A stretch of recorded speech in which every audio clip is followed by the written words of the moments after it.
यह है BA fifth semester Hindi के सेकेंड पेपर का पूरा क्वेश्चन पेपर, मॉडल पेपर।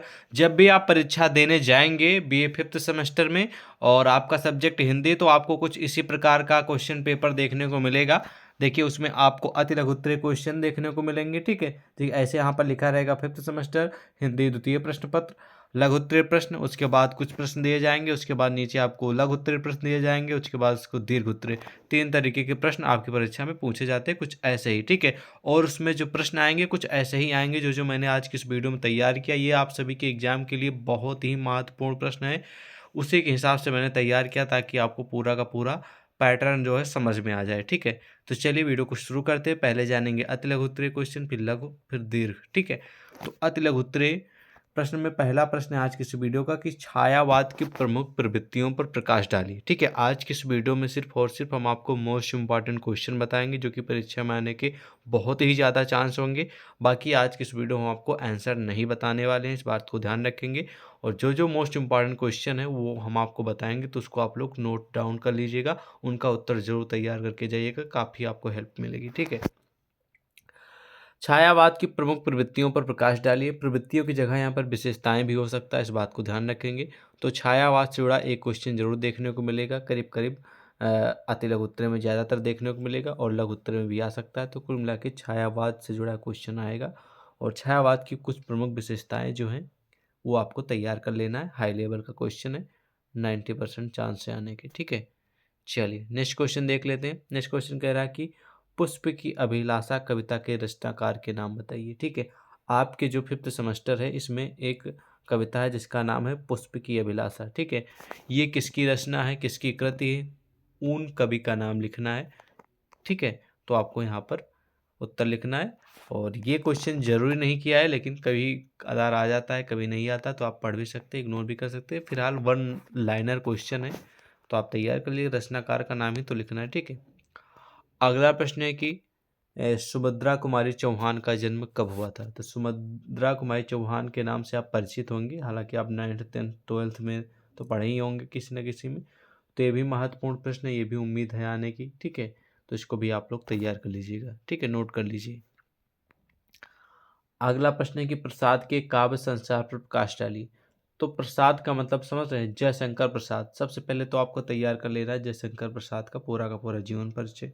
ठीक है, क्या तैयार कर लेना है, जयशंकर प्रसाद का पूरा जीवन परिचय, यानी उनका जन्म कहाँ हुआ, कहाँ पर, किस सन में हुआ, कहाँ पर हुआ, उसके बाद उनकी जो शिक्षा दीक्षा कैसे हुई, और उन्होंने अपना जो योगदान है वो साहित्य के क्षेत्र में किस प्रकार से दिया है। ठीक है, उनकी प्रमुख रचनाएं कौन कौन सी हैं वो सब आपको तैयार रखना है। और प्रसाद जी की जो काव्य विशेषताएं हैं, प्रवृत्तियां हैं, उनके बारे में तैयार करना है। ठीक है, ये प्रश्न 100% फंसेगा, करीब करीब 8 से 10 नंबर का प्रश्न आएगा।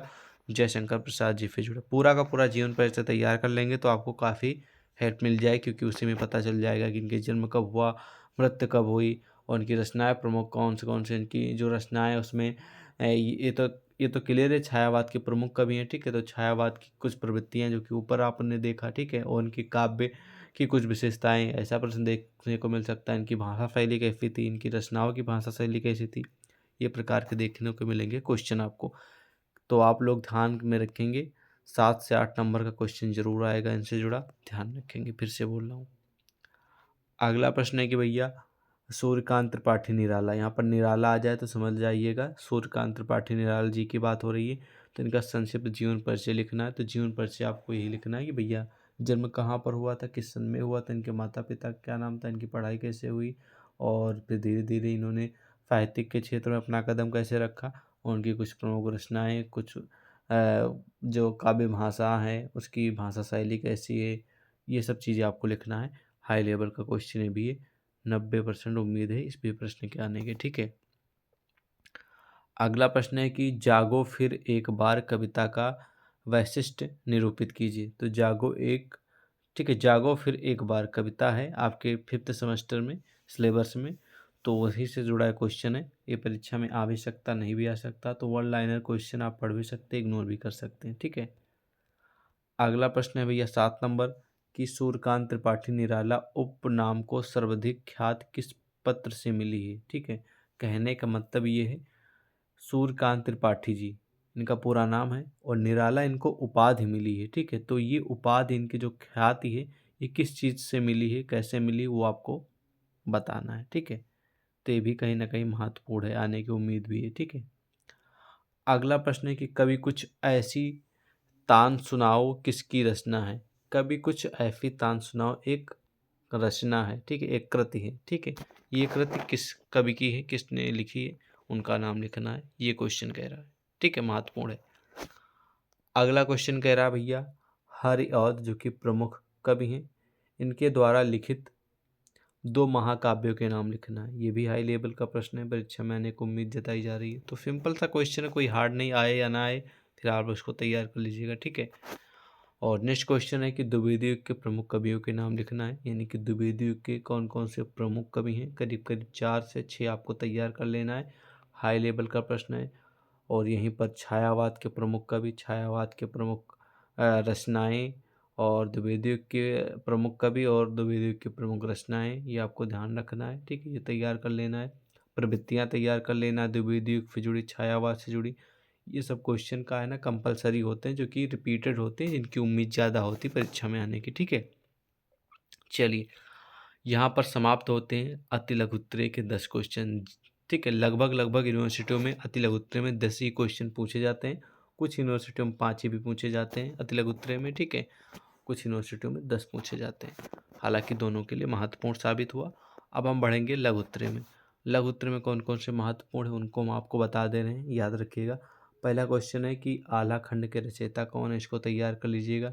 ये प्रश्न 100% उम्मीद है कि 5th सेमेस्टर में जो आपका हिंदी का सेकेंड पेपर इसमें आएगा, इस बात को ध्यान रखेंगे, ये भी हाई लेवल का प्रश्न है। ठीक है, अगला प्रश्न है भैया कि रीत काल की कविता विषय वस्तु पर प्रकाश डालिए। ठीक है, रीत काल के बारे में आपको तैयार कर लेना है, और इस क्वेश्चन को तुरंत नोट डाउन कर लीजिएगा, क्योंकि ये प्रश्न आने वाला है आपकी परीक्षा में। ठीक है, और नेक्स्ट क्वेश्चन है कि भैया रीत काल के प्रमुख कवियों के नाम लिखना है, और ठीक है, रीत काल के प्रमुख कवि कौन कौन से उनके नाम लिखना है, और उन कवियों के द्वारा रचित एक एक रचनाओं के नाम तैयार कर लेना है। ठीक है, जैसे आप लोग 4 कवि लिखेंगे मान लीजिए, तो ठीक है, तो उन कवियों ने कौन कौन सी रचना, कौन कौन सी पुस्तक, कौन कौन से कविताएं लिखी हैं, उनके नाम तैयार कर लेना है। ठीक है, सेम इसी तरह नेक्स्ट क्वेश्चन भी एक द्विवेदी के प्रमुख कवि के नाम लिखना है। ठीक है, ठीक है, ओके।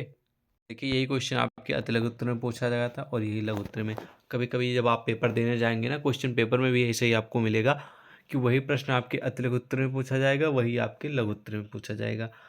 तो वहाँ पर छात्रों के लिए प्लस पॉइंट है आप सभी के लिए, क्योंकि वहाँ पर उत्तर दिख दिए अति लघु उत्तर में तो 2 नंबर मिलेंगे। वही प्रश्न का उत्तर आपको लघु उत्तर में देना है, तो वहाँ पर आपको 5 से 8 नंबर मिलेंगे। ठीक है, तो प्लस पॉइंट रहता है, ध्यान रखेंगे। अगला प्रश्न है कि हरिऔध का जन्म कब और कहाँ हुआ था। ठीक है, ये आपको तैयार कर लेना है, भी महत्वपूर्ण प्रश्न है आप सभी के लिए। ठीक, तो आपकी परीक्षा में कुछ 5 से 6 क्वेश्चन दिए जाएंगे।